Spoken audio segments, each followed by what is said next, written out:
Halo semuanya, selamat datang kembali di Total After Kantor Simply Innovation, tempat kita belajar seputar dunia IT secara teknis, praktis, dan mulai dari nol. Di video Tutor After Kantor episode kali ini kita akan coba bahas mengenai salah satu tools di terminal alias command line tool yang bisa kita gunakan untuk melakukan HTTP request, alias kita bisa pergunakan tools ini sebagai HTTP client layaknya curl ataupun HTTP yang pernah kita bahas di Tutor After Kantor beberapa waktu lalu ya. Silahkan teman-teman bisa cek video tutorial mengenai curl dan juga HTTP di Tutor After Kantor playlist. Nah, tools yang akan kita bahas kali ini namanya adalah Hurl. Hurl ini merupakan command line tool yang bisa menjalankan request HTTP via terminal dan dia bisa melakukan request ke API dengan beragam format response, mulai dari plain text, HTML, REST API yang biasanya XML ataupun JSON ya, bisa REST, bisa SOAP, dan juga mendukung GraphQL API. Selengkapnya mengenai Hurl yang dibangun dengan menggunakan Rust ini bisa teman-teman cek di official website-nya di hurl.dev. Nah, kali ini kita akan coba mulai tutorialnya dengan melakukan instalasi. Instalasinya ada beragam cara, sesuaikan dengan operating system yang teman-teman miliki. Bagi teman-teman yang menggunakan Linux, Arch ya, Arch Linux atau Manjaro, bisa teman-teman install Hurl via Pacman. Pengguna macOS bisa install via Homebrew ataupun MacPorts. Yang pakai FreeBSD juga bisa langsung sudo package install ya, Hurl. Pengguna Windows operating system bisa teman-teman install Hurl via Cocoletti, Scoop, dan Windows Package Manager. Bagi pengguna operating system Windows, tersedia juga executable file yang bisa kita gunakan langsung download dan kemudian install di operating system Windows kita. Dan bagi teman-teman yang sudah install bahasa pemrograman Rust, sudah bisa pakai Rust, sudah terinstall Cargo, bisa langsung install Hurl via Cargo. Pengguna Python, terutama environment Anaconda ya, yang sudah pakai bundle Anaconda, bisa langsung install via Conda install. Dan pengguna Node.js yang sudah terinstall Node Package Manager atau NPM, langsung aja install via NPM. Atau simpelnya yang menggunakan Docker, bisa langsung pull repositorinya via Docker. Selengkapnya mengenai cara instalasi dari Hurl, teman-teman bisa cek di official documentation-nya hurl.dev/docs/installation.html, ataupun teman-teman bisa langsung kunjungi release tag-nya yang ada di repository GitHub dari Hurl. Silakan teman-teman install sesuaikan dengan operating system, environment, ataupun bahasa pemrograman yang ada di local device teman-teman ya. Jika sudah terinstall, teman-teman bisa coba buka terminal dan coba eksekusi hurl-version ataupun hurl-v untuk melihat versi dari Hurl yang sukses teman-teman install. Untuk informasi selengkapnya mengenai command line tools Hurl ini, teman-teman bisa ketik hurl-h atau help ya, hurl-help. Nah, akan muncul main page-nya ya, manual page, bagaimana cara menggunakan Hurl dan opsi apa saja yang tersedia di command line Hurl. Nah, di sini teman bisa lihat bagaimana cara penggunaan Hurl, yaitu Hurl spasi option. Optionnya sudah dijabarkan di bagian bawah ini teman-teman. Nah, ini ada banyak ya, termasuk di situ bagaimana cara teman-teman menambahkan proxy misalnya, kalau teman-teman aksesnya via proxy, kemudian bagaimana teman-teman menambahkan hasil dari requestnya, entah itu response selengkapnya ya, ataupun request yang dikirimkan itu ke file output. Di sini ada lengkap ya.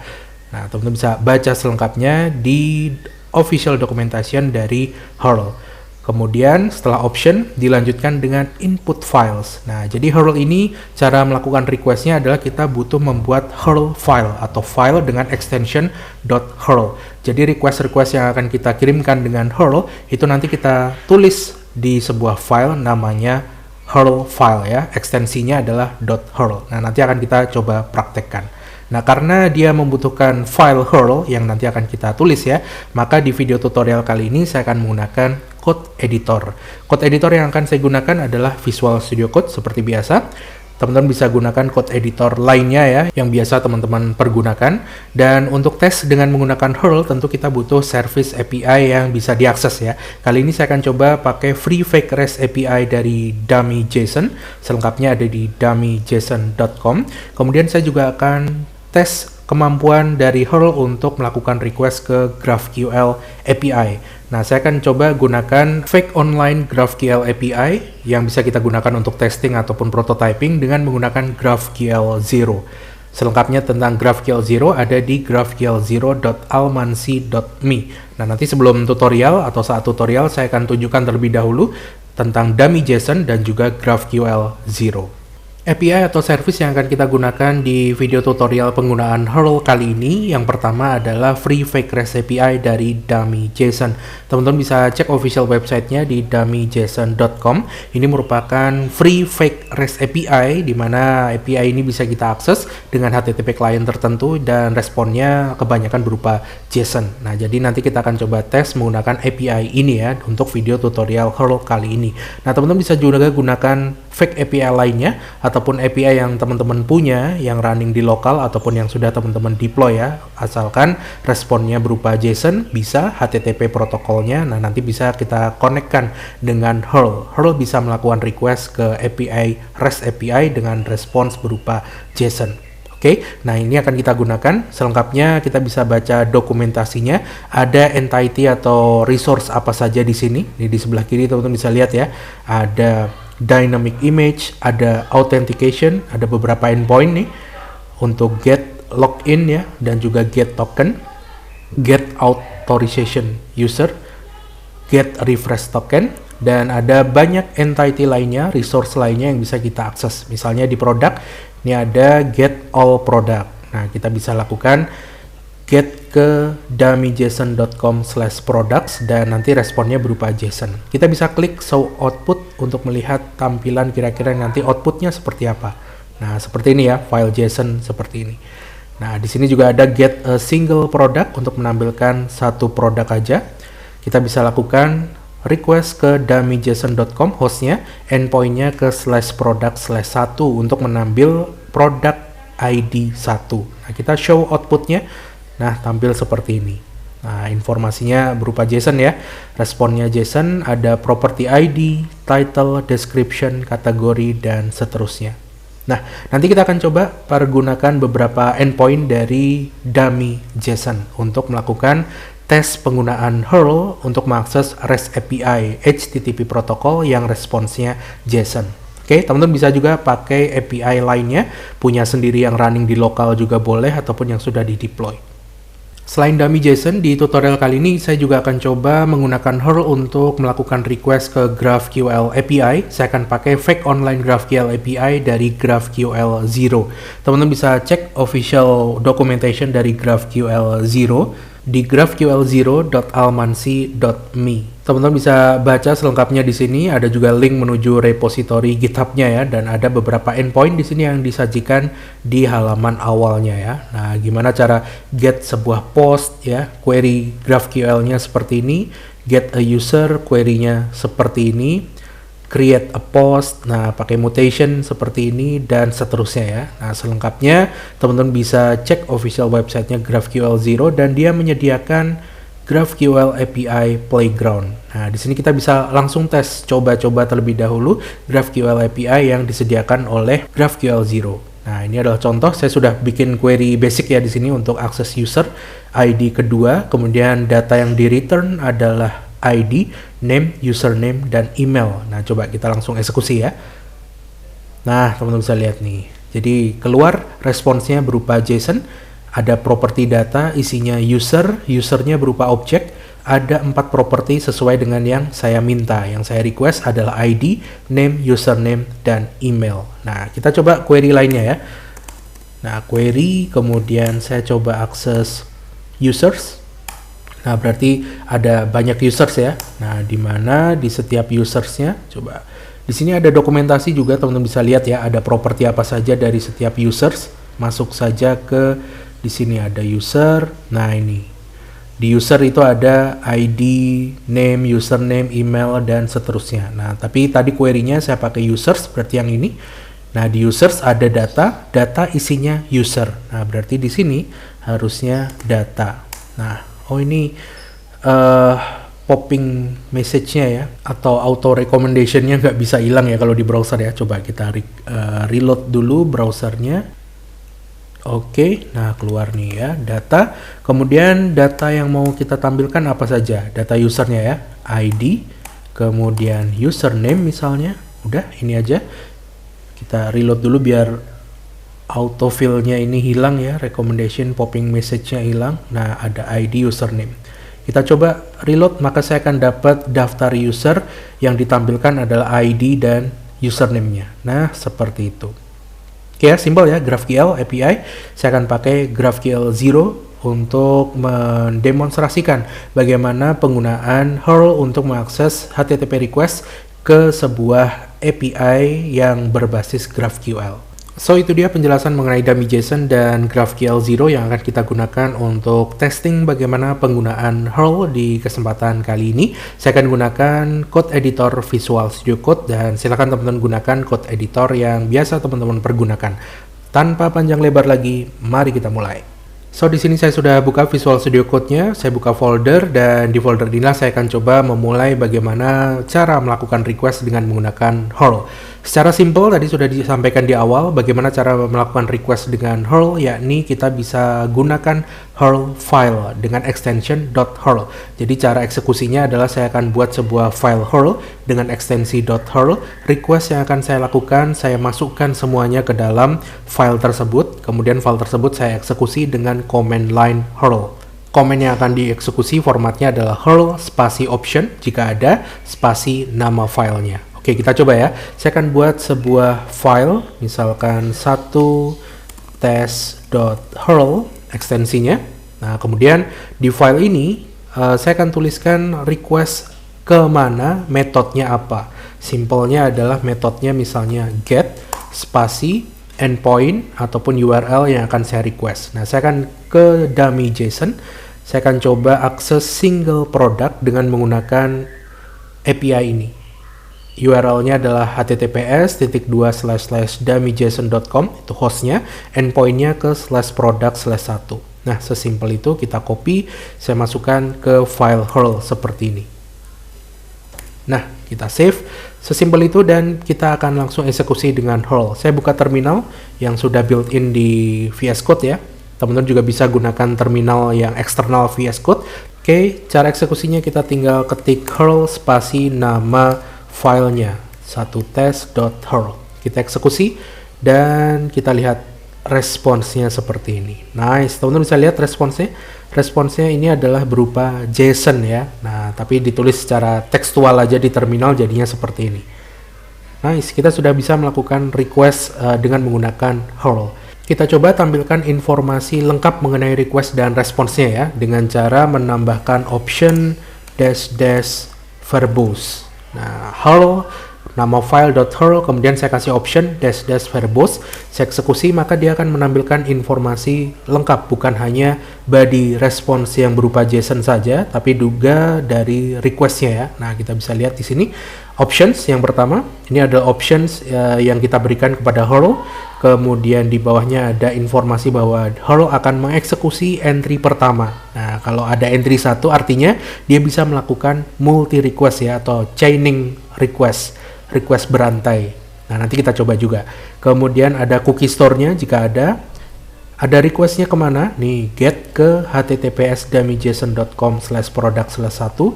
Kemudian ini juga dia menampilkan kalau pakai curl kira-kira komennya seperti apa. Nah, kalau pakai curl kira-kira begini ya. Nah, kita pernah bahas curl, bisa teman-teman cek videonya di Tutor After Ngantor episode tutorial menggunakan curl. Kemudian di sini ada requestnya dikirimkan versi HTTP-nya 1.1, header requestnya ada host accept user agent. Nah, ini optional ya, dan ada responsnya mulai dari versinya HTTP 1.1, responsnya HTTP status code 200, oke ya. Ada beberapa header response. Nah, header responsnya cukup banyak dan diakhiri dengan body response dalam bentuk JSON. Nice. Karena responsnya berbentuk JSON, maka kita juga bisa kombinasikan dengan tools untuk melakukan pengolahan JSON. Di Tutor After Ngantor kita pernah bahas mengenai beberapa tools di command line untuk melakukan pre-processing JSON, di antaranya JQ dan FX. Nah, teman-teman bisa cek ya tutorial mengenai JQ dan FX, bagaimana melakukan pre-processing JSON menampilkan dalam bentuk yang lebih baik atau lebih mudah dibaca ya, beautify, sampai melakukan parsing data dan melakukan filtering data serta fitur-fitur lainnya di JQ dan FX. Silakan teman-teman bisa cek videonya di sana. Nah, kita juga bisa menggunakan kombinasi JQ dan FX ke curl, seperti halnya kita menggunakan kombinasi JQ FX di curl ataupun HTTP yang pernah kita bahas sebelumnya ya. Nah, jadi kita bisa langsung eksekusi curl 1_test.curl, kemudian saya hapus verbosnya ya, saya tambahkan pipe JQ. Nah, saya akan coba tambahkan fitur JQ di curl untuk melakukan pengolahan respons JSON-nya. Saya eksekusi dan dia akan tampil seperti ini. Nah, beautify JSON ya, jadi tampilannya lebih cantik di terminal, bisa lebih mudah dibaca. Kita bisa tahu ada ID 1, title-nya Essence Mascara Lash Princess, description, dan seterusnya. Nah, kita juga bisa manfaatkan FX. Kalau teman-teman pernah ngikutin tutorialnya, nah kalau sudah install JQ dan FX bisa digunakan seperti ini, kombinasi dengan curl. Nah, kita gunakan FX, keluar respons JSON-nya dalam bentuk beautify seperti ini dan berwarna ya kalau di FX. Nah, plus fitur-fitur JQ dan FX lainnya bisa teman-teman terapkan. Nah, di tutorial kali ini mungkin beberapa kali saya akan gunakan FX dan JQ bergantian, mungkin untuk melakukan filtering atau untuk melihat value dari properti tertentu di respons. Oke, optional aja ya, tidak harus teman-teman install JQ dan FX dulu.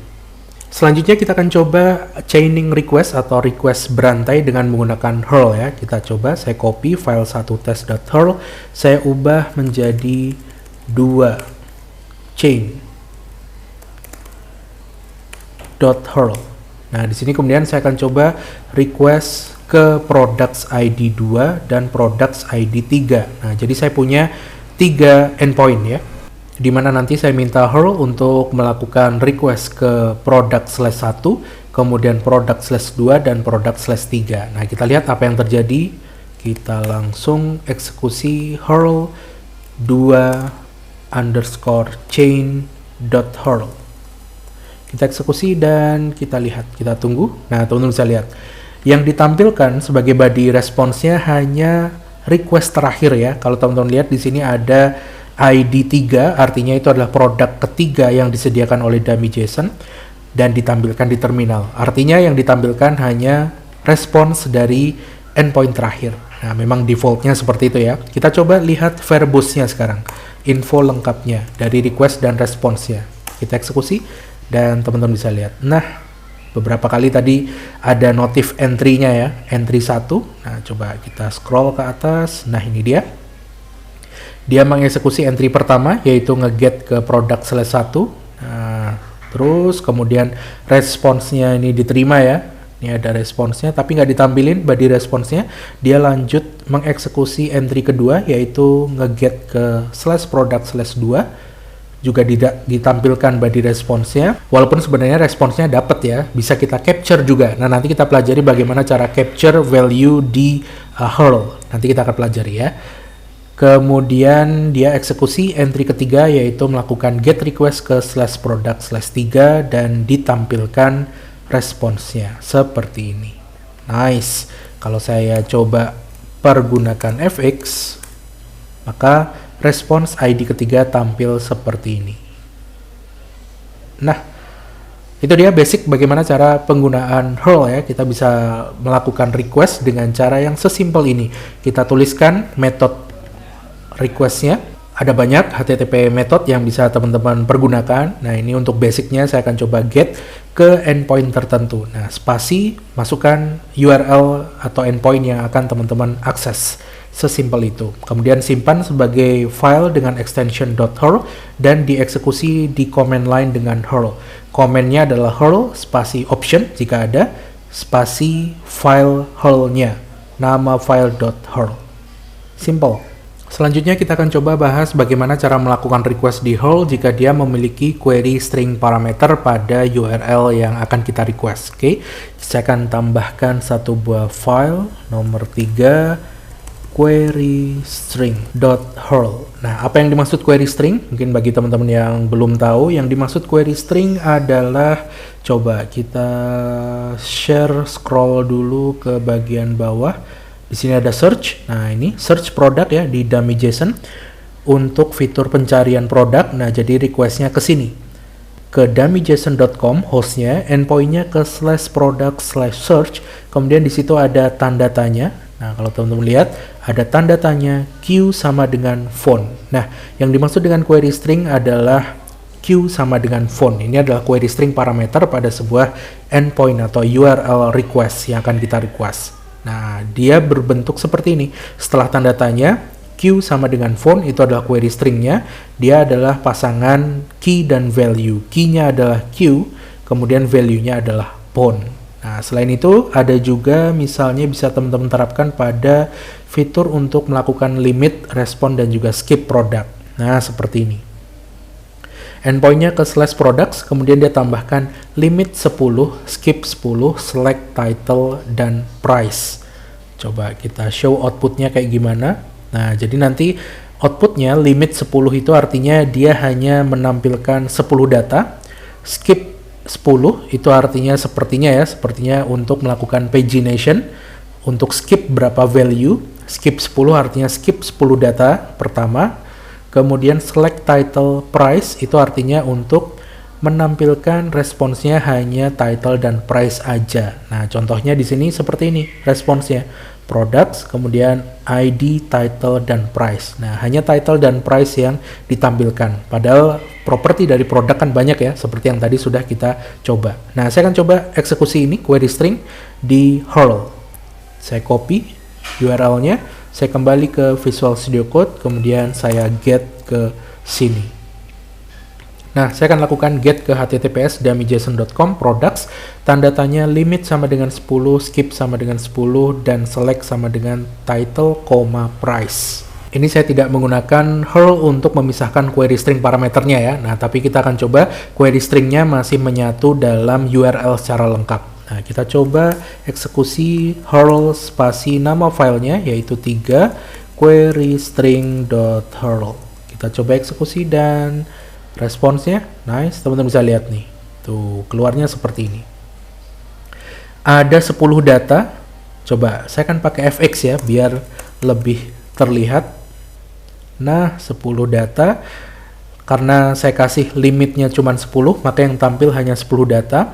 Kemudian saya tambahkan skip sama dengan 10, artinya dia skip 10 data pertama. Sehingga responnya dimulai dari ID ke 11. Oke ya, kemudian select title price, keluarnya adalah title dan price. Nah, ini yang disebut query string, yang mana?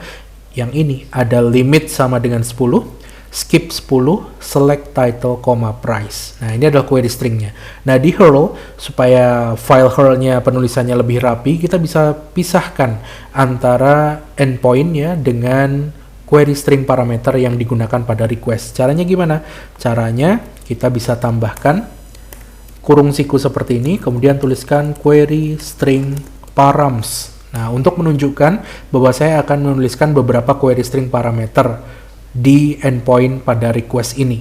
Nah, caranya teman-teman tinggal hapus saja nih, mulai dari sama dengan, teman-teman hapus, tulis query string params. Nah, di bawah query string param itu adalah query string param yang akan kita gunakan kepada request atau endpoint yang dituliskan di atasnya. Nah, kita tinggal tulis saja limitnya berapa, pakai titik 2 ya. Nah, kemudian skipnya berapa, 10, selectnya apa aja, pakai titik 2. Nah, seperti ini. Oke. Kita coba ya, saya save, kemudian kita eksekusi, kita lihat responnya apakah sama, dan sama responnya. Oke, kita coba verbose untuk melihat request lengkapnya ya. Kita eksekusi tanpa fx misalnya, tambahkan verbose untuk melihat endpoint-nya yang dia hit itu kemana. Nah, coba ini sudah dieksekusi dan teman-teman bisa lihat di sini request-nya seperti ini, seperti yang tertulis ya. Dan kalau dilakukan pada curl, endpoint-nya jadi seperti ini. Nah, teman-teman bisa lihat ya, get /products limit sama dengan 10, skip 10, select-nya title, price. Nice, ya kan?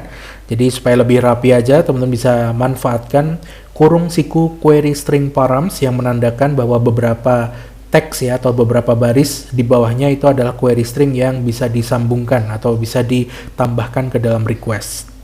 Oke ya. Nah, jadi artinya sama dengan ini.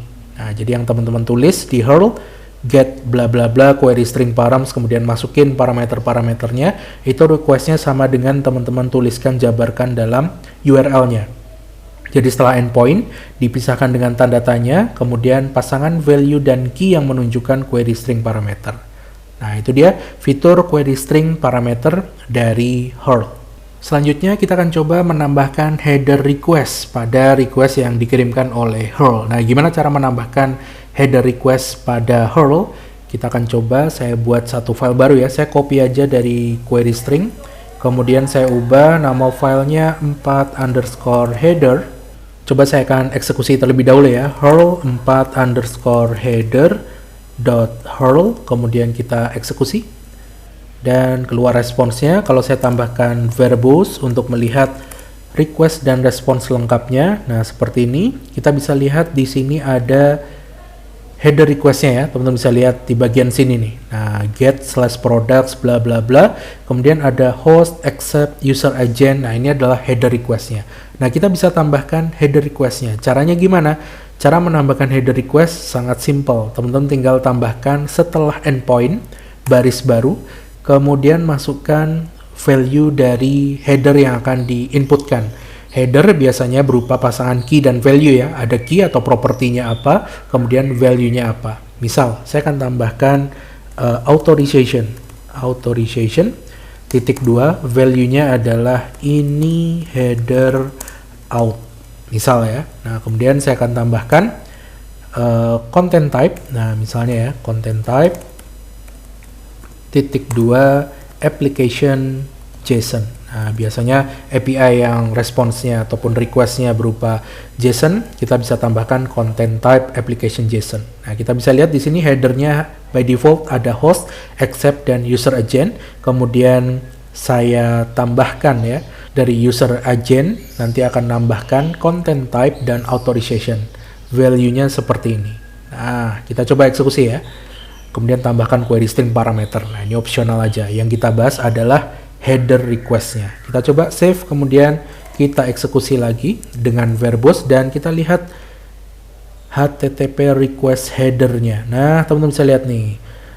Sekarang ada dua tambahan header baru, yaitu content type, application JSON value-nya, dan authorization. Ini header authorization. Biasanya authorization untuk fitur autentikasi ya, ataupun authorization ya. Nah, kita tambahkan seperti ini.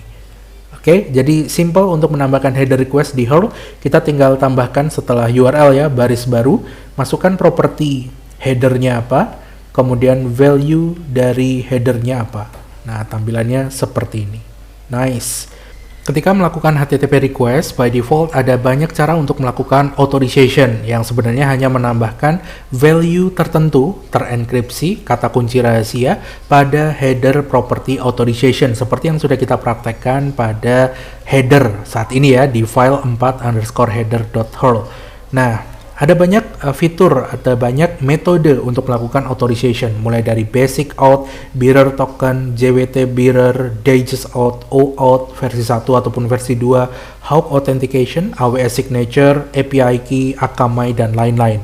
Nah, di Hurl untuk authorization ataupun autentikasi, dia memiliki fitur untuk basic auth. Jadi khusus untuk basic auth, Hurl memiliki fitur untuk mempermudah kita melakukan basic auth. Nah, apa itu basic auth? Simpelnya seperti ini.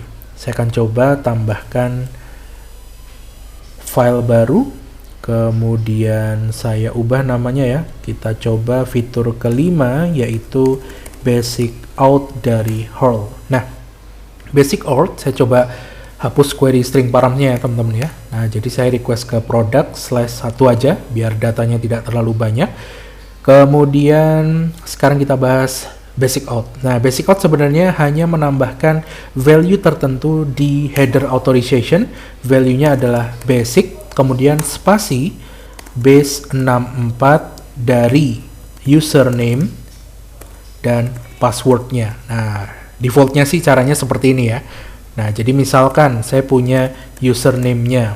Ini saya free text saja teman-teman ya di sini. Username-nya misalnya Lintang dan password-nya adalah 12345, maka ketika saya menggunakan basic authorization, saya tambahkan header authorization dengan value-nya adalah basic, spasi base 64 dari lintang titik 2 12345. So, saya akan lihat terlebih dahulu bagaimana hasil encode base 64 encoder ya dari username titik 2 password lintang titik 2 12345. Saya akan gunakan base 64 encoder yang online aja. Nah, di sini sudah saya siapkan base64encode.org, kemudian saya tulis saja lintang titik 2 12345. Nah, ini username dan passwordnya ya. Kemudian kita encode dengan format base64 encode, hasilnya akan muncul di sini. Nah, ini dia hasilnya seperti ini. Oke, kita coba tambahkan ke file HURL saya. Nah, di sini basic. Nah, seperti itu. Ini untuk username lintang password 12345 ya. Nah, coba kita save dan saya akan coba running HURL kemudian 5 basic out.hurl. Kita lihat, oke, kita tambahkan verbose untuk melihat requestnya juga ya. Nah, teman-teman bisa lihat di sini di header requestnya ada authorization basic. Nah, seperti itu. Oke, nah sekarang kita akan coba tambahkan fitur basic out pada HURL, di mana HURL memiliki fitur ya untuk melakukan authorization basic tanpa kita harus encode secara manual seperti ini. Nah, caranya gimana? Kita tinggal tambahkan aja basic out. Nah, dalam kurung siku seperti ini, seperti tadi menambahkan query string parameter ya. Kemudian di bawahnya kita tuliskan username titik 2 password. Nah, lintang titik 2 12345. Nah, seperti ini. Kita coba lihat ya, apakah nanti akan muncul header authorization basic dengan value yang sama seperti ini. Nah, kita coba nanti. Kita save, kemudian kita eksekusi. Saya tambahkan verbose-nya untuk melihat request-nya, dan harusnya kita ngirim 2 authorization ya, teman-teman ya. Nah, ini dia teman-teman, bisa dilihat nih. Hasilnya beda ya. Nah, ini hasilnya beda. GFU, ZZO. Nah, hasilnya ada yang beda, harusnya sama. Coba kita cek ya. Nah, coba kita cek ya, kita decode nih. Ini hasil encode dari si HURL ya. Coba kita copy. Saya akan coba decode dengan website yang sama. Nah, di sini ada menu decode. Kita pilih decode. Kemudian kita langsung paste dan kita klik decode. Hasilnya apakah sama? Nah, sama teman-teman ya.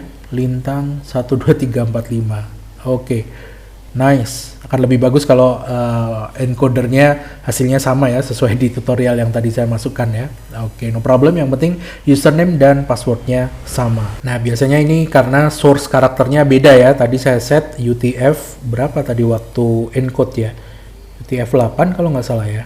Nah, coba ketika kita encode tadi saya pakai, aduh udah hilang ya. Lintang titik 2 12345 tadi pakai ASCII atau UTF-8 tadi. Kita coba UTF-8 ya. Encode yang hasilnya NDU tadi. Nah, NDU ya. Nah, ini pakai UTF-8.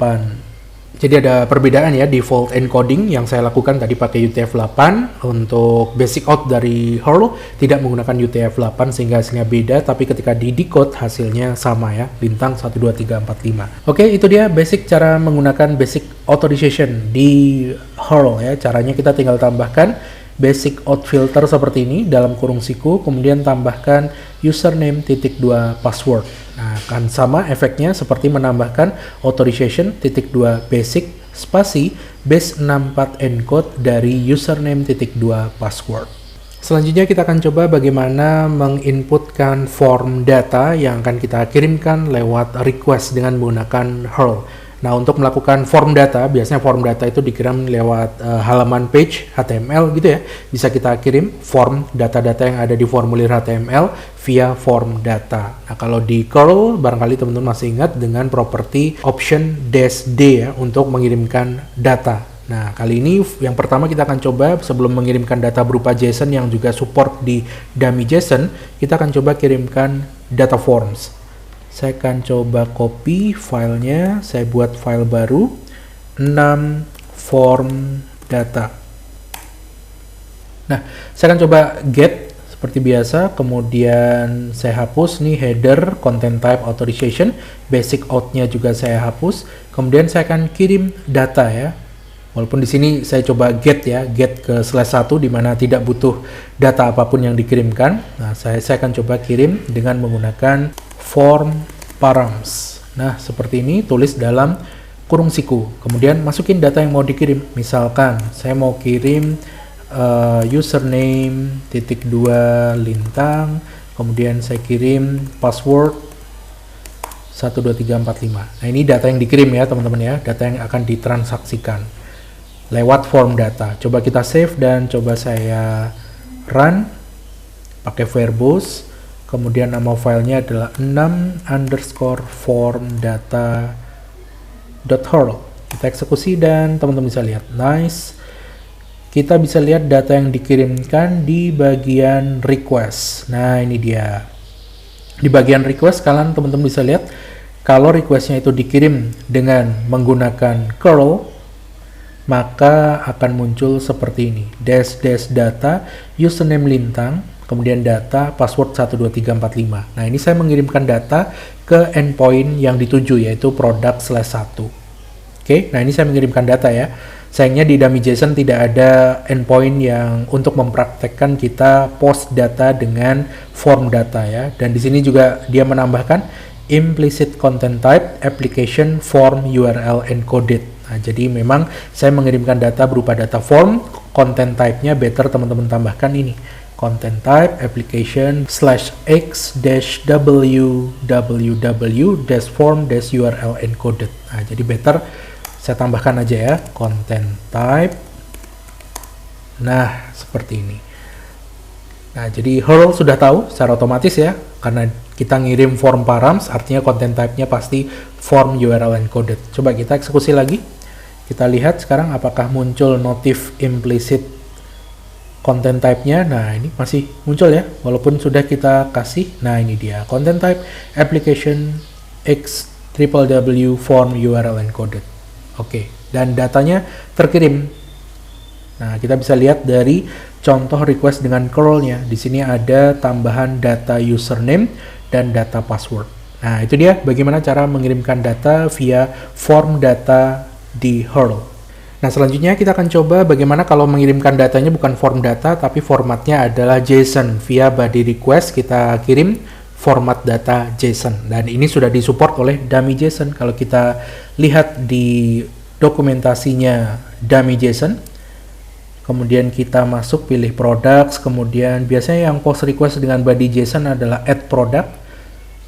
Nah, ini dia add product ya, ini dia. Jadi endpointnya kita hit ke /product/add, kemudian metodenya post, ada content type application JSON, kemudian body-nya. Nah, body-nya ini adalah contohnya di sini cuma ngasih title dan ada komen di situ other product data. Jadi produk data lainnya ya, yang tadi sudah kita hit itu kan ada banyak. Coba kita get single product. Di situ ada property data apa aja, show output. Nah, ada title, ada description, kategori, price dan lain-lain. Coba kita masukin price ya. Berarti kita pilih add product. Nah, kita akan postnya create add product ya. Mana add product? Ini dia add new product. Nah, endpointnya ke sini. Coba saya akan buat satu file baru, nomor 7 post json.hurl. Nah, kita akan coba body request berupa JSON. Dia akan ngepost spasi URL-nya. Nah, ke sini ke add ya kan. Kemudian tadi header-nya kita ikutin aja ya, content type. O-nya kecil, content type, kemudian tulis saja application/JSON, kemudian body request. Nah, untuk menulis body request, kita tinggal tulis saja JSON-nya di file hurl, apa adanya. Nah, jadi JSON valid ya. Misalnya saya tambahkan title. Nah, kita akan coba add product. Misalnya produk yang mau saya tambahkan adalah jersey Barcelona 1999 2000 misalnya. Kemudian saya tambahkan price-nya misalnya tadi berupa number ya, angka ya, misalnya 59,82. Nah, seperti ini. Jadi saya akan add product dengan title jersey Barcelona 1999/2000, price-nya 59,82. Kita coba save dan kita coba eksekusi ya. hurl, kemudian 7 post.json.hurl. Kita eksekusi, kita lihat responsnya. Nice, teman-teman bisa lihat nih. Kita dapat respons seperti ini. Coba kita tampilkan dengan fx ya, biar lebih enak dibaca. Nah, responsnya adalah ID 195. Title-nya sesuai dengan yang saya kirim dan price-nya sesuai dengan yang saya kirim. Nah, artinya saya menambahkan produk dan produknya udah nambah nih ID 195. Walaupun ini fake ya teman-teman ya, tidak benar-benar ditambahkan ke database-nya dummy JSON. Tapi setidaknya kita dapat ID 195 karena seluruh produk yang ada itu ID terakhir 194. Jadi ketika kita nambah baru, ID yang kita dapat adalah 195. Nice, kita sudah berhasil melakukan post data ya. Coba kita verbose deh untuk lihat request lengkapnya. Nah, kita bisa lihat di sini. Scroll ke atas. Nah, ini requestnya ya. Post ke /product/add. Kemudian responsnya 201 ya. Created data, sukses. Dan responsnya ini ID 195, title Jersey Barcelona, price 5982. Oke, nice. Nah, kita juga bisa melakukan pada request lain yang juga mengirimkan JSON data. Misalnya seperti put ya, atau update, atau patch. Nah, coba di bagian dummy JSON kita cari ada nggak yang put untuk update. Coba update product, kita klik. Nah, ini update product. Nah, ada ya. Jadi update product caranya seperti ini. Kita hit /product/id. Misalnya mau edit ID1, maka kita hit endpoint product/1, kemudian data yang mau kita kirim sama juga di body berupa JSON. Oke ya. Nah, misal kita coba balik, kemudian saya tambahkan. Sekarang put request ya. Put JSON nomor 8. Nah, berarti kita akan put ya, metodenya put ke /product/1. Di sini put, kita mau update product ID ke 1. Nah, apa yang diupdate? Misalnya saya mau update title-nya Jersey Barcelona dan price-nya 59,82. Misalnya ya. Kita save dan kita reload. Hurl 8 put json.hurl. Kita eksekusi dan ini dia responsnya. Nah, kok responsnya banyak? Karena, coba kalau teman-teman masih ingat, di endpoint pertama kita kan nge-get ya, ke produk ID 1. Coba kita get hurl 1 test ya, 1_test.hurl.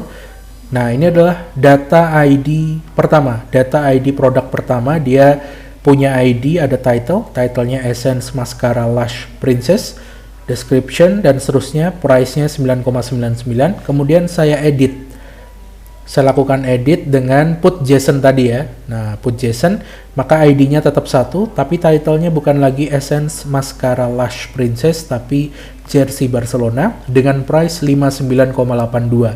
Yang sebelumnya price-nya 9,9. Nah, di sini akan muncul ya, ada banyak data-data lainnya. Oke. Data-data lainnya ini masih terkait dengan data yang lama. Nah, walaupun kita tidak update beneran teman-teman ya. Nah, ini cuman simulasi aja karena memang fake API. Nah, kita berhasil melakukan update produk dengan put request seperti ini. Nah, dan satu lagi sekalian, biasanya get request sudah kita bahas, post sudah, put sudah. Nah, satu lagi yang common ya, yaitu delete. Nah, ini dia metodenya delete. Post, put, get, delete. CRUD biasa ya. Nah, delete-nya juga caranya sama. Jadi kita akses ke product/ID. Produk mana yang mau dihapus. Nah, kalau kita mau hapus ID pertama, maka kita bisa delete ke product/1. Nah, kita coba ya. Saya langsung copy aja. Kemudian nomor 9 delete. Nah, untuk delete caranya tinggal metodenya delete. Kemudian kita nggak butuh header application JSON dan kita nggak butuh juga body JSON, maka saya hapus.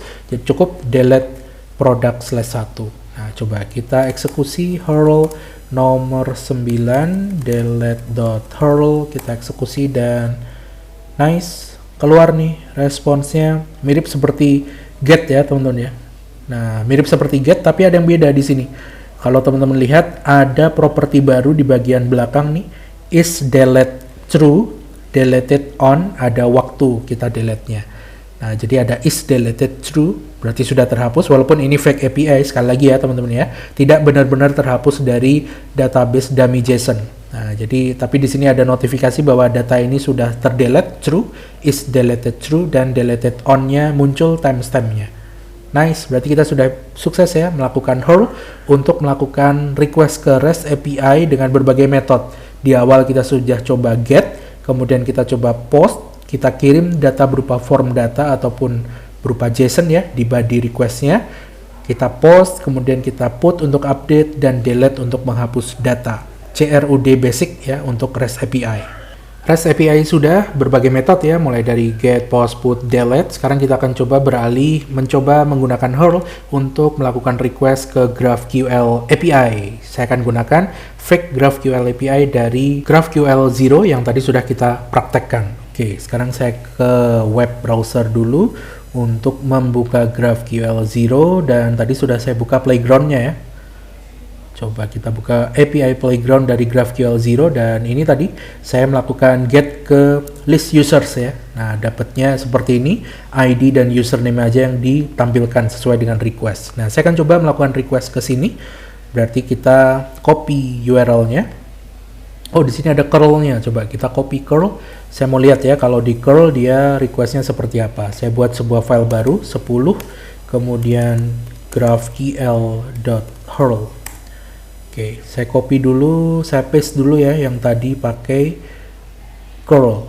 Nah, oh ini dia. Jadi responsnya berupa JSON ya. Dan ini datanya. Ini kalau request dengan curl seperti ini. Oke, berarti saya bisa pakai post method juga ya. Berarti saya bisa post kemana? Ke URL ini. Nah, saya copy aja dari GraphQL 0 playground-nya. Nah, seperti ini. Kemudian kita cantumkan GraphQL query-nya setelah request. Nah, jadi kita tambahkan dulu triple backtick GraphQL.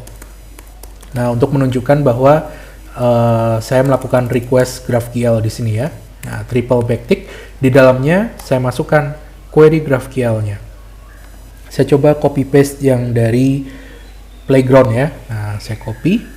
Nanti kita lihat apakah responsnya sama seperti yang ditampilkan di playground. Kita paste di sini. Nice. Coba saya scroll ke bawah sedikit. Nah, seperti ini. Jadi kita tambahkan triple backtick GraphQL untuk menunjukkan bahwa ini query GraphQL yang akan kita masukkan. Pada saat memasukkan JSON pun bisa kita lakukan seperti ini teman-teman ya. Caranya adalah triple backtick JSON. Nah, tapi by default JSON sudah dikenal di curl. Jadi nggak perlu kita tambahkan triple backtick. Oke ya. Nah, jadi saya tambahkan seperti ini, kemudian masukkan query-nya di antara triple backtick tersebut. Oke, kita coba save, dan saya akan coba running curl nomor 10, nama filenya graphql.curl. Kita eksekusi, kita lihat responsnya. Nice, teman-teman bisa lihat nih, responsnya sama persis seperti yang di GraphQL 0 playground ya. Coba saya tambahkan fx biar nampak lebih bagus. Nah, teman-teman bisa lihat nih. Sama persis ya. Nice. Kita coba query yang lain. Jadi kita sudah query 10 data ya, 10 data users, dan yang ditampilkan hanya ID dan username. Nah, kita coba selain ID username ada apa lagi? Name sepertinya ada. Oh, ada phone juga ya. Saya coba masukin phone. Nah, coba kalau di reload dapat nih phone-nya. Berarti saya juga bisa tambahkan di sini phone. Kita save, kemudian saya eksekusi lagi, dan teman-teman bisa lihat sekarang daftar usernya ada ID, username, dan phone. Nice. Oke ya. Nah, sekarang kita coba lakukan request GraphQL untuk mendapatkan user dengan ID tertentu. Nah, misalnya saya mau ID ke berapa? Ke 4 misalnya. Nah, ini ID ke 4, username-nya adalah Karyane. Nah, ini kita coba ya. Kita coba dulu di playground. Jadi data, berarti yang saya ambil bukan users, tapi cukup user aja. Nah, user, kemudian saya masukkan user dengan ID berapa. Nah, ID 4 tadi ya, yang mau kita tembak ya, ID 4. Coba kita reload dulu untuk menghilangkan ini, popping message-nya ya, atau rekomendasinya, autofill-nya. Nah, seperti ini. User, kemudian saya akan tampilkan ID, ada username, dan ada phone. Nah, ID, username, dan phone ya. Kita coba reload, apakah betul Karyane. Nah, ini username sama ya, Karyane, Karyan, mungkin cara bacanya ya. Nah, ini dia. Nice, berarti kita coba copy query-nya, masukin ke sini. Query, paste. Oke, nice. Jadi saya akan mengambil user dengan ID nomor 4. Kita save, kemudian kita reload. Hasilnya adalah nice, data user ID 4, username-nya Karyane, dan dapat phone-nya. Nah, oke ya, coba saya cantumkan dua-duanya di sini deh, GraphQL-nya ya. Saya coba bikin 2 chaining request. Nah, jadi request yang pertama ngambil semua users, yang kedua ngambil user ID tertentu saja. Nah, coba di sini saya tambahkan. Nah, jadi tetap terdokumentasi ya. Coba kita save dan kita eksekusi. Nanti body response-nya adalah hanya body response request kedua ya. Nah, request yang kedua ngambil user ID keempat. Nah, itu dia cara melakukan request dengan menggunakan curl ke service GraphQL ya. Service yang basisnya adalah GraphQL API dengan responsnya ini JSON. Curl juga mengakomodasi fitur untuk melakukan testing atau validasi pada respons yang diberikan atas request yang kita kirimkan dengan curl. Kita bisa manfaatkan fitur assert di curl. Nah, saya akan coba copy satu file, bikin satu file baru ya, 11_assert.curl. Kemudian saya akan coba get ke /product aja, sama seperti yang sebelumnya. /product ya. Nah, seperti ini. Requestnya method get ke /products, kita save, kemudian saya coba run curl 11_assert.curl. Kita eksekusi dan dia akan menampilkan body response-nya ya dalam bentuk JSON. Nah, ini datanya ada banyak ya. Nah, kita bisa tes ya, apakah responsnya mendapatkan HTTP status code 200. Caranya kita tinggal ketik aja di sini HTTP 200. Nah, seperti ini. Kita save. Jika responnya tidak HTTP status code-nya 200, maka akan ada notif ya di terminal. Coba saya eksekusi. Kalau dia langsung tampil body response, artinya ya normal ya, berarti status code-nya memang 200. Tapi coba saya ganti 404. Kita save dan kita eksekusi. Nah, teman-teman bisa lihat ya. Nah, ini adalah fitur assert dari curl untuk melakukan testing atau validasi. Saya tambahkan HTTP 404, artinya saya akan cek ya, apakah request yang saya kirimkan itu responsnya memiliki HTTP status code 404 not found atau tidak. Nah, di sini muncul notifikasi assert status code error ya. HTTP 404 actual value is 200. Jadi actual value dari HTTP status code-nya 200, tapi yang saya cek HTTP 404. Nah, maka muncul error seperti ini. Nah, inilah yang disebut sebagai fungsi assert. Atau bisa juga kita masukkan filter ya, seperti query string param ataupun form data basic out sebelumnya, kita tambahkan filter dalam kurung siku, yaitu asserts. Nah, seperti ini. Kemudian baris-baris di bawahnya adalah menunjukkan apa yang mau kita tes atau kita validasi. Misalnya kalau status code-nya, berarti saya tulis saja status sama dengan 404. Nah, di atasnya saya ubah ya supaya running. Nah, maka saya set 200. Jadi yang atas ini ngecek apakah HTTP status code dari responsnya 200. Kemudian di bawah assert saya tambahkan status sama dengan 404. Artinya apakah status code responsnya 404. Nanti akan muncul errornya. Kita coba save dan saya running lagi. Kita tunggu. Nah, teman-teman bisa lihat di sini. Nah, ada error ya.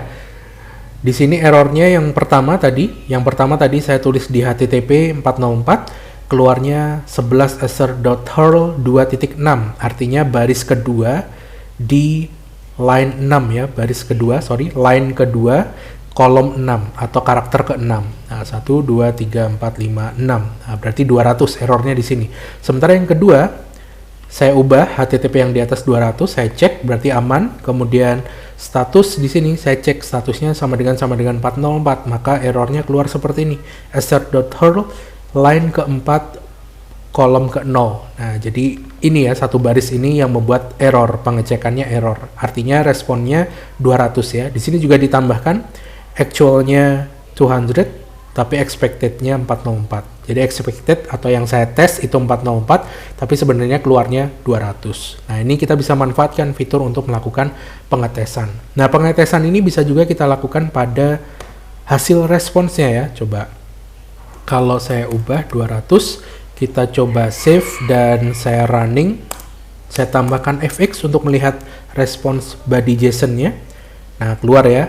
Nah, di sini ada datanya. Coba kita lihat datanya seperti apa ya. Kita juga bisa melakukan assert atau penilaian ya, testing validasi pada value body JSON-nya, body response-nya. Nah, kita coba ambil datanya. Kita nggak usah pakai fx deh, mau lihat, saya mau lihat body response-nya ya, seperti apa di atas nih. Coba kita scroll. Nah, di sini ada products. Nah, di dalam products ada array. Nah, array dari product. Nah, berarti kita bisa cek nih. Misal, saya mau cek responsnya ini berupa JSON, berarti saya bisa parsing dengan filter JSON path dari C-Hurl ya. Nah, jadi kita masukkan JSON path, ini fitur dari C-Hurl untuk melakukan filter dengan JSON. Kemudian apa yang mau ditanyakan? Nah, misalnya yang mau saya tanyakan apakah value dari produk, misalnya berarti dot products. Nah, dolar ini melambangkan respons secara keseluruhan. Kemudian saya dot products, artinya ambil properti products. Kemudian saya mau cek ya elemen ke-0-nya. Nah, elemen ke-0 .id apakah sama dengan 2. Nah, jadi harusnya ID di sini kan keluarnya 1 ya. Nah, tapi saya cek apakah ID-nya itu adalah 2, elemen ke-0-nya. Nah, coba kita save dan kita running lagi. Kita lihat ada berapa error di sini. Nah, sekarang ada satu error ya. Nah, jadi yang HTTP 200 ini benar, status 200 ini juga benar, tapi yang error ada di baris ke-5. Nah, baris ke-5 adalah ini, JSON path products0.id sama dengan 2. Jadi saya tanya apakah produk elemen ke-0, produk pertama, itu ID-nya 1. Nah, ternyata salah. Di sini ditulis nih, actualnya 1, tapi expected yang saya tes itu 2. Jadi yang betul 1 ya. Coba kalau di sini saya tambahkan 1. Kita save. Apakah error? Kalau muncul error berarti tesnya gagal ya. Tapi kalau muncul body response-nya seperti ini artinya sukses. Nah, berarti memang betul ID-nya 1. Nah, coba saya salahkan 404 statusnya, kemudian ID-nya 2. Kita save. Kita reload. Nah, eksekusi ulang hasilnya seperti ini. Nah, sekarang ada 2 error ya. Errornya yang pertama, statusnya itu bukan 404, tapi 200. Kemudian, ID dari produk elemen ke-0 atau produk pertama itu adalah 1, bukan 2. Oke ya. Nah, saya juga bisa cek nih. Misalkan JSON path, saya mau hitung $.products jumlahnya. Nah, jumlahnya saya bisa pakai count. Nah, begini. Ini artinya saya mau ngecek apakah products yang ada di responsnya itu jumlahnya ada 10 data. Nah, coba kita cek ya. Kita save, kemudian saya running ulang. Kita lihat ada error apa enggak. Nah, error nih. Tuh, errornya apa? Kita bisa lihat nih. Errornya jumlah produk apakah 10? Ternyata bukan 10, tapi 30.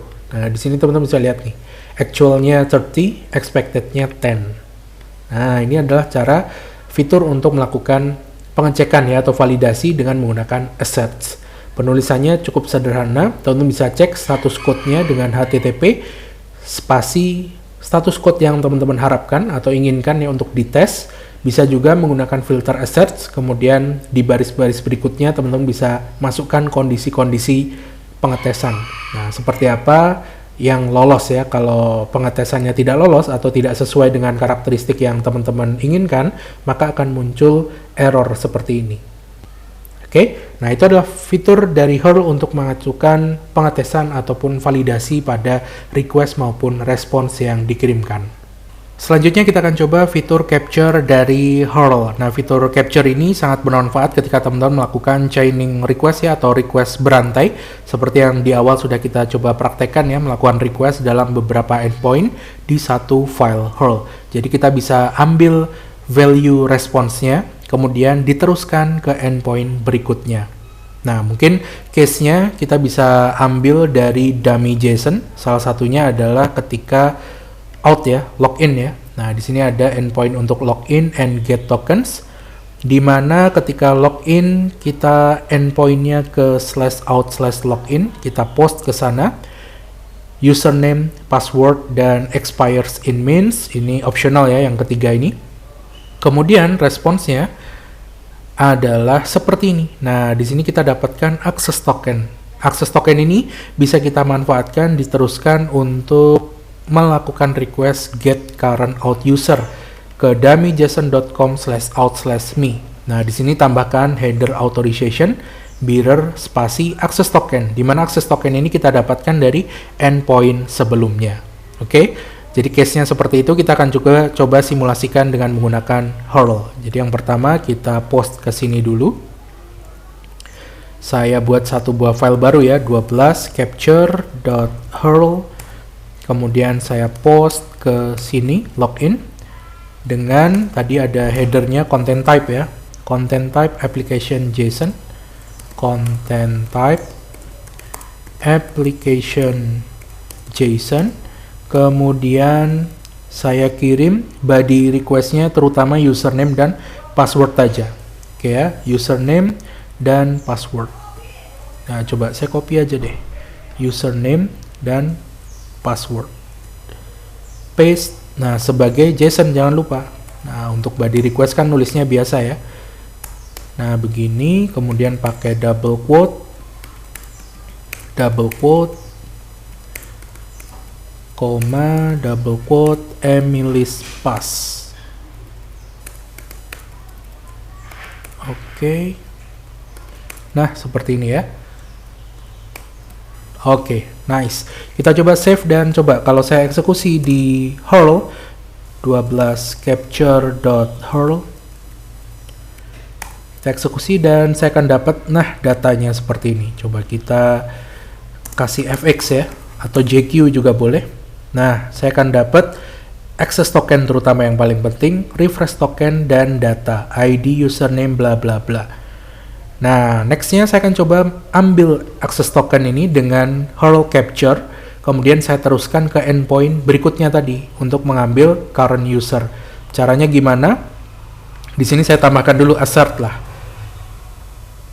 Untuk ngecek ya, apakah HTTP statusnya 200. Nah, kalau iya, kemudian baru saya masukkan filter captures. Nah, terus apa yang mau di-capture? Yang mau di-capture adalah access token dari response out login. Nah, berarti di sini saya bikin variabel token. Nah, saya bikin token, di mana token ini mengambil access token. Kita bisa pakai filter JSON path dari Hurl. Terus kita tembak itu si access token. Caranya $.access token. Copy paste. Nah, sesimpel ini. Jadi nanti untuk request berikutnya kita tinggal panggil variabel tokennya. Nah, kita coba ya. Request berikutnya ke ini dia, get current out user. Nah, saya copy. Kita get ya, berarti metodenya adalah get ke out/me. Kemudian apa yang perlu ditambahkan? Authorization-nya. Authorization-nya bearer access token. Nah, berarti kita tambahkan header authorization. Nah, cara menambahkan header cuman seperti ini kan ya. Kemudian bearer, kemudian masukkan tokennya. Coba, kalau tokennya salah misalnya ya. Coba saya kasih 1, 2, 3, 4, 5. Jadi tokennya bukan access token ini. Apakah bisa? Kita coba cek dulu ya. Kita save. Kita reload. Apakah dapat responsnya? Nah, teman-teman bisa lihat nih, nice ya. Walaupun dia fake API, tapi responsnya sesuai ya, karena tokennya nggak dapet. Nah, jadi responsnya seperti ini, message invalid atau expired token. Nah, kenapa? Karena tokennya saya isi sembarangan ya, 1, 2, 3, 4, 5. Sementara token yang asli harusnya respons dari out login, access tokennya dari sana. Nah, sekarang kita coba. Tadi kita sudah capture access tokennya ke variable token. Nah, sekarang tinggal kita panggil bearer. Saya hapus bukan 1, 2, 3, 4, 5, tapi token. Gimana cara ngambil variabelnya dengan double kurung kurawal seperti ini, kemudian masukkan token. Nah, seperti ini. Kita coba save ya. Save, kemudian kita lakukan request. Kita lihat dapat nih body JSON. Responsnya seperti itu. Kita coba pakai fx. Nah, dapat nih. Dapat current data usernya ya. Nah, seperti ini. Ini lengkap ya, ada ID, first name, last name, dan seterusnya. Nah, coba kita verbose ya, untuk melihat requestnya. Apakah betul authorization-nya itu terkirim? Harusnya betul ya, karena kita sukses dapat body response-nya. Kita coba scroll ke atas, dan nah ini eksekusi entry 2 ya. Nah, ini kita capture.